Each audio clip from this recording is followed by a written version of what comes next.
اللہ سے محبت ہو، اللہ کے نبی سے محبت ہو تو دین پہ چلنے میں پھر مزہ ہے۔ اللہ اور اس کے نبی سے محبت نہ ہو تو دین پہ چلنے میں مزہ ہی نہیں ہے، دین بیزاری بن جاتا ہے۔ اللہ سے محبت ہو تو اذان سنتے ہی انسان مسجد میں آنے کے لیے بے چین ہو جاتا ہے۔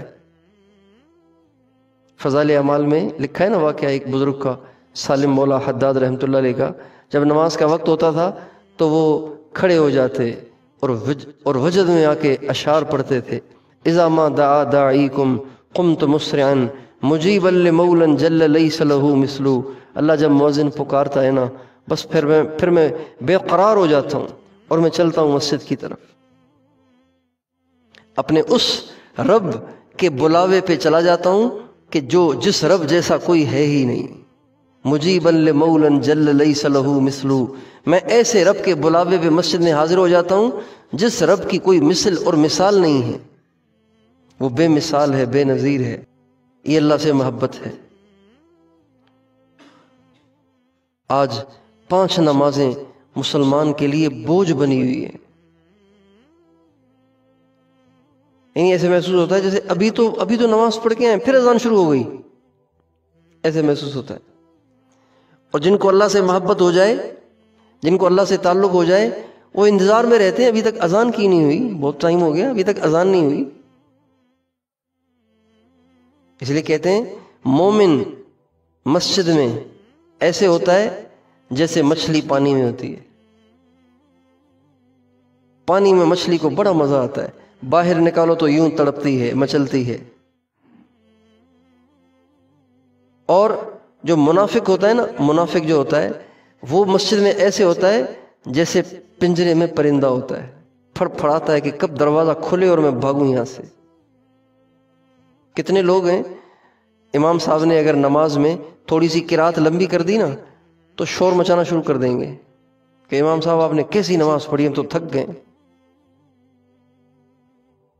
اور حضرات صحابہ رضی اللہ تعالی عنہم اجمعین ایک ایک رکعت میں سارا قرآن پڑھ رہے ہیں۔ ایک صحابی ہیں حضرت ابو ریحانہ رضی اللہ تعالی عنہ، وہ جہاد میں گئے ہوئے تھے، وہاں سے واپس آئے تو نوجوان ہیں، بیوی نوجوان ہے، تو آئے تھے تو انتظار میں تھی بیوی، تو گھر میں داخل ہو کے سنت ہے کہ آدمی 2 رکعت پڑھے۔ جب بھی آدمی سفر سے آئے تو اپنے محلے کی مسجد میں بھی 2 رکعت پڑھنا سنت ہے، اپنے گھر میں بھی 2 رکعت پڑھنا سنت ہے۔ یہ ہمارے نبی کا عام معمول تھا۔ تو گھر میں آئے اور بیوی سے کہا کہ میں 2 رکعت نماز پڑھ لوں، تو بیوی بیٹھ گئی۔ ابھی یہ سنائے گا، اپنے سفر کے حالات سنائے گا، کوئی گپیں لگائے گا، کوئی محبت کی باتیں کرے گا، وہ بیچاری انتظار میں بیٹھ گئی۔ یہ اللہ اکبر کہہ کے جو کھڑے ہوئے تو چل سو چل، چل سو چل، چل سو چل، فجر کی اذان ہو گئی۔ ساری رات ہی گزر گئی۔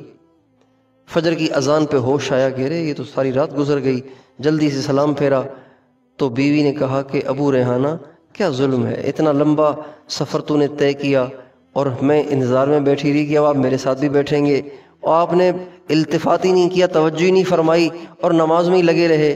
کہا اللہ کی بندی، میں جب نماز میں کھڑا ہوا تو میرے بس میں نہیں تھا، جب میں نے قرآن پاک کی تلاوت شروع کی تو ایسے جیسے جنت میری آنکھوں کے سامنے آ گئی ہو، ایسے جیسے جہنم میری آنکھوں کے سامنے آ گئی ہو، میں اسی میں گم ہو گیا، مجھے پتہ ہی نہیں چلا۔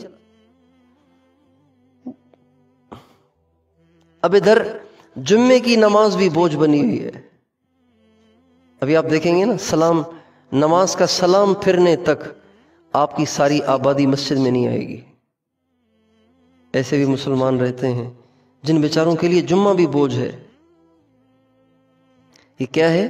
اللہ سے محبت کی کمی ہے، اللہ سے تعلق کی کمی ہے۔ جن سے انسان کو تعلق ہو جاتا ہے اس کے لیے تو آدمی سب کچھ کر دیتا ہے۔